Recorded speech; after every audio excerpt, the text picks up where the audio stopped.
Voilà, alors, monsieur, dame, bonjour. Peut-être juste en introduction, vous dire qui je suis. Donc, Gérald Cretonnier, syndic de Gland. J'ai également dans mon dicaster les affaires informatiques.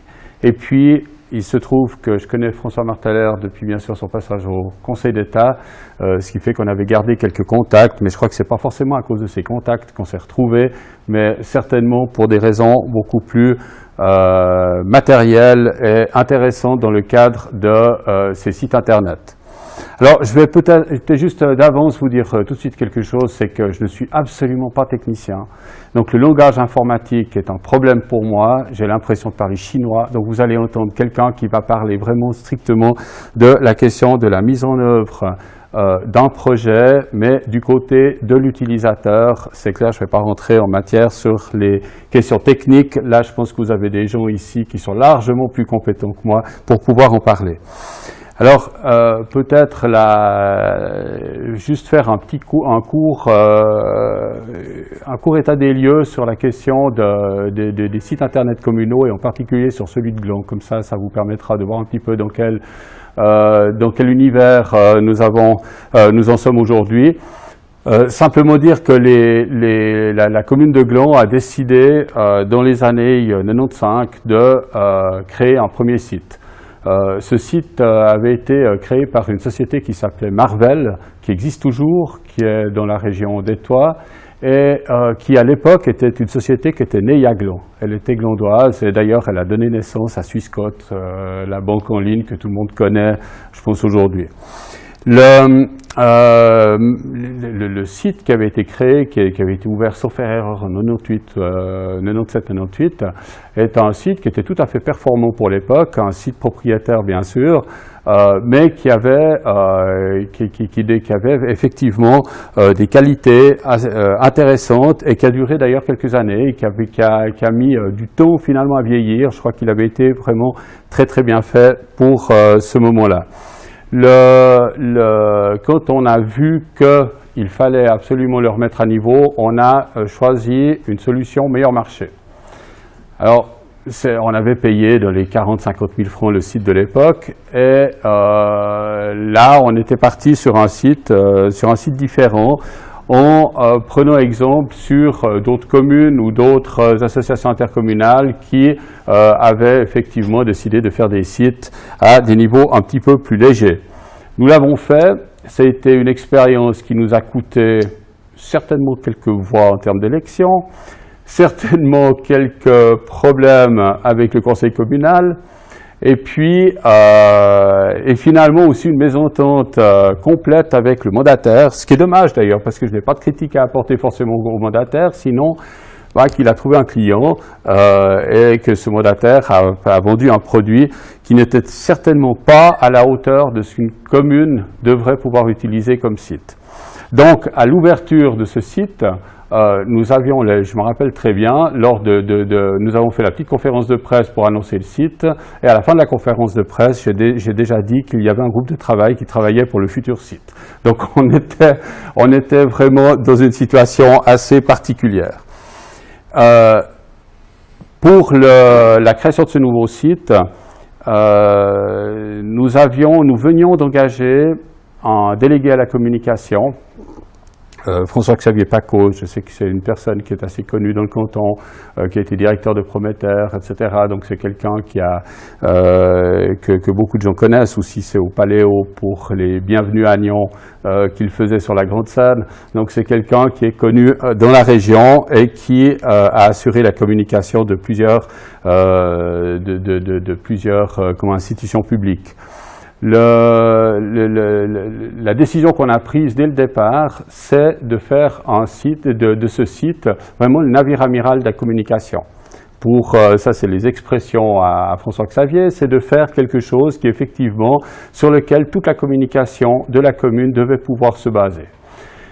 C'est effectivement une décision ambitieuse, surtout dans l'état où on était à l'époque dans la communication, puisque On avait, finalement, Gland est une commune qui a grandi très vite, hein, je ne vais pas vous faire toute l'histoire, 1200 habitants dans les années 60, 12 000, on a dépassé les 12 700, 12 800 maintenant. Donc, on voit que c'est une progression extrêmement rapide et naturellement que l'ensemble des services doit progresser aussi et qu'il y a des priorités. La communication n'avait pas été une priorité dans les années 2000, sinon le site au niveau de Gland, et cette priorité s'est faite par contre vraiment impérative. Il y a, à partir de 2005, on s'est aperçu que ça c'était vraiment l'élément absolument indispensable. Dans le cadre de, vous m'excuserez, mais j'ai une page qui a lâché. Donc il faut que je retrouve juste mes notes, je vais la retrouver très vite, voilà.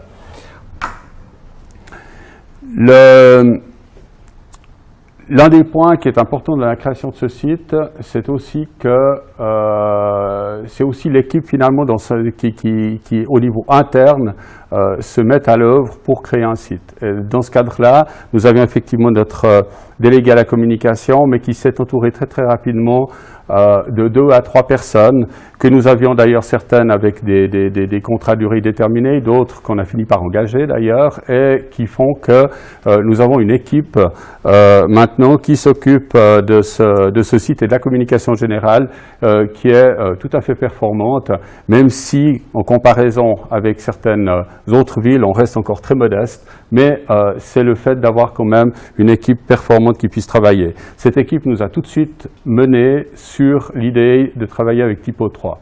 C'était quasiment une exigence de leur part. On a fait les choses de manière la plus claire possible, avec des comparaisons entre des sites propriétaires ou des sites sous d'autres bases, et les bases Typo 3. Et finalement, l'idée de travailler avec Typo 3 a convaincu la municipalité, plus souple, permettant des évolutions plus rapides et permettant également à une équipe de professionnels de pouvoir prendre en main les choses aussi le plus rapidement possible. Le site s'est créé, il a mis un petit peu de temps pour se créer. Je pense que, et c'est pour ça que si je vous racontais l'histoire tout simplement des personnes qui sont à la base de ce site, c'est que je pense que c'est la moitié du travail, la grosse moitié du travail certainement, se fait quand même à l'interne.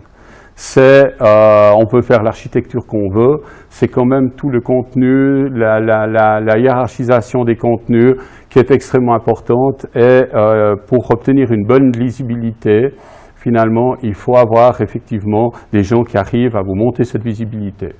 Vous avez ici le site, effectivement, attendez, je me trompe de souris, j'en ai 2. Voilà, j'enlève juste l'orange, parce que c'est pas très beau. Le site actuel de la commune de Gland, vous voyez qu'il y a finalement relativement peu d'entrées. On a juste 4 menus en haut, avec de côté une série d'informations, mais ce site cache, cette page d'ouverture cache 600 pages. Donc on a quand même une information extrêmement complète derrière qui permet aujourd'hui de résoudre pas mal de problèmes de communication. Donc là, on est dans quelque chose qui est extrêmement intéressant. Le site a été mis en place et on s'est très vite aperçu qu'il nous manque finalement un certain nombre d'éléments qu'on avait décidé de toute façon de mettre en place, mais dans un temps futur. Aujourd'hui, le guichet virtuel n'est pas abouti, par exemple. C'est un élément sur lequel on a bien sûr toujours les mêmes problèmes liés aux signatures, liés à ce genre d'éléments qui font qu'il faut trier les documents et le type de prestations qu'on peut offrir dans le cadre d'un guichet virtuel. Mais je pense que là, avec la cyberadministration qui est en train d'avancer, on doit réussir à trouver encore des possibilités de travailler qui sont plus importantes. On a également 2-3 autres modules qui nous manquent. Aujourd'hui, on ne peut toujours pas, par exemple, visualiser la réservation des salles, alors qu'on a une commune qui a de nombreuses salles à disposition pour sa population et le service est relativement surchargé par rapport aux demandes qu'il y a. Donc là, c'est un moyen quand même de pouvoir aller vers la demande des habitants. Nous avons aussi des demandes qui sont liées au... j'ai perdu le fil. Je vais y arriver. Qui sont... Pardon? Alors, il y a les abonnements, effectivement, les abonnements CFF, par exemple. Hein, mais ça, c'est... Alors, il y a ces abonnements CFF, il peut y avoir d'autres prestations de ce type qu'on met à disposition au niveau de la commune et qui peuvent, effectivement, être renforcées. Et c'est là qu'est arrivé, finalement, un petit peu notre Zorro national, j'ose le dire comme ça, parce que on est dans cette réflexion de se dire, mais le site nous a coûté quand même cher, et il nous a coûté cher peut-être, pas forcément dans le cadre du mandat, mais je pense très sincèrement au niveau de la contribution des collaborateurs. Donc c'est quelque chose de réellement lourd. Je pense qu'on est vraisemblablement à peu près dans les 150 000 francs à 180 000 francs de charges par rapport au site que nous avons pu créer. Et je pense, on n'a pas fait encore exactement l'inventaire par rapport aux collaborateurs, mais je pense qu'on avoisine pas, on n'est pas loin des 200 000 francs finalement pour un site de ce type-là. La question, alors bien sûr comme municipalité, c'était une priorité, c'est un élément à développer qui est relativement lourd. On s'aperçoit aussi aujourd'hui au niveau de l'équipe nécessaire que c'est des moyens qu'on doit mettre à disposition. Et on était dans ces réflexions quand effectivement j'ai reçu un téléphone de François qui me posait la question de savoir si la commune de Gland serait prête à mettre son site, enfin les bases de son site à disposition d'une autre commune pour que cette autre commune puisse bénéficier du travail que nous avons fait. Alors, comprenez bien que le premier réflexe, il n'est pas forcément tout à fait positif, même si j'ai essayé d'être positif, je me suis dit, mais c'est quand même, comment est-ce que je vais défendre ça devant ma municipalité? Parce que vous venez de dépenser entre 100 et 200 000 francs pour un site, vous savez que vous allez avoir encore d'autres dépenses sur ce projet, et puis on vient vous demander de mettre gratuitement à disposition tout ce travail. Alors, il a fallu quand même quelques moments avec notre équipe pour dégrossir un petit peu ces questions. D'ailleurs, il y a des questions qu'on a reposées plus tard sur les questions contractuelles, etc., qui illustrent bien l'embryon dans lequel nos réflexions s'en mêlaient, des considérations juridiques, des considérations financières, des considérations un petit peu de tout ordre. Et nous avons décidé finalement d'aller en avant dans le sens au moins de pouvoir travailler avec la commune qui s'était annoncée d'ailleurs pour éventuellement pouvoir collaborer dans cette mutualisation, qui est la commune de Prilly, pour pouvoir avancer et de voir jusqu'où on pouvait déjà aller dans la question des réflexions. Donc on s'est rencontrés et nous avons pu aborder cette mutualisation sous un angle tout à fait ouvert. C'est-à-dire de se rendre compte que, tout d'abord un site, vous faites un site, finalement, il a une valeur marchande quasiment de zéro le jour d'après où vous l'avez mis sur le web. Très clairement, votre architecture, vous pouvez toujours éventuellement la vendre encore à quelqu'un si vous la vendez très bon marché, mais elle a peu de valeur et surtout elle aura une obsolescence qui va s'accélérer très rapidement et vous allez très vite vous retrouver avec un outil qui n'aura plus beaucoup de valeur. Par contre, l'intérêt, et ça on s'en rend compte dans d'autres domaines, l'intérêt pour une commune, c'est d'éviter de refaire le même travail que tous les autres font. Et ça, on s'en est rendu compte déjà en construisant le site. On s'est rendu compte que finalement, par rapport à d'autres sites relativement proches, on se retrouvait avec des constructions qui sont similaires. Nyon avait fait le sien, Montreux avait fait le sien, Yverdon avait fait le sien, enfin toutes ces communes faisaient le leur. On essayait de regarder d'ailleurs, de se piquer des idées entre les différents mandataires, mais il y a peu de différence. On arrive petit à petit à des traitements qui sont similaires parce que les demandes sont les mêmes. Je veux dire, la population veut la même chose sur le site, la rapidité et la simplicité pour trouver une information sont importantes. Donc, tous ces éléments, on doit les avoir et c'est un même travail que nous devons faire. On s'est rendu compte très vite également, et ça, on avait déjà eu une fois un contact avec une commune sur la question, par exemple, des locations de salles, où nous avions déjà travaillé un petit peu, posé des questions aux mandataires pour savoir un petit peu dans quel sens aller, que de nombreuses communes essayaient de trouver des solutions finalement à ce genre de prestations et surtout de comment les intégrer dans un site. Et finalement, l'idée de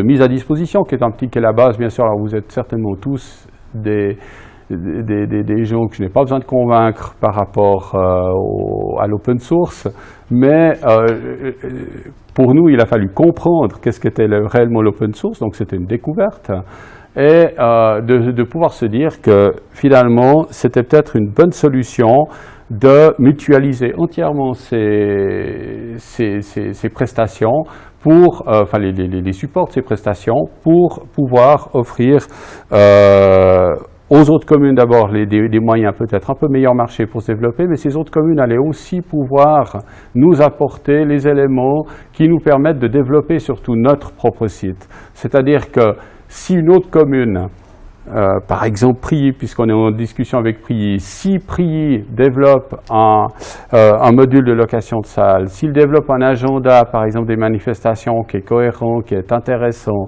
et qui est interactif, si elle développe peut-être encore une ou deux autres prestations, en ayant la base gratuite finalement de Glance, c'est de l'argent qu'elle peut mettre par contre en priorité par rapport à cela, et ce qui nous permettra d'arriver peut-être beaucoup plus vite que nous l'aurions fait nous-mêmes si nous avions dû mandater quelqu'un, à des solutions qui sont intéressantes. Cela n'enlève pas tous les coûts, je crois qu'il faut en être quand même tout à fait conscient. L'habillage de ces différentes prestations, elle se fait quand même chacun chez soi, et ça c'est un point important. Je voudrais dire encore juste une chose, peut-être dans le cadre du cadre de cette mutualisation. Je me suis amusé à essayer de regarder au niveau mutualisation s'il y avait d'autres mutualisations finalement dans le cadre des communes et d'autres mutualisations voire même, dans la chose publique, voire même peut-être au-delà même de notre pays. Et je me suis rendu compte quand même que la mutualisation des ressources ou des prestations, de la fourniture des prestations, elle s'organise dans un tas de domaines. Aujourd'hui, vous ne trouvez plus une commune qui gère toute seule son eau, qui gère toute seule ses écoles, enfin s'il y en a une ou deux, mais pas beaucoup, qui gère toute seule ses forêts, sa police, etc.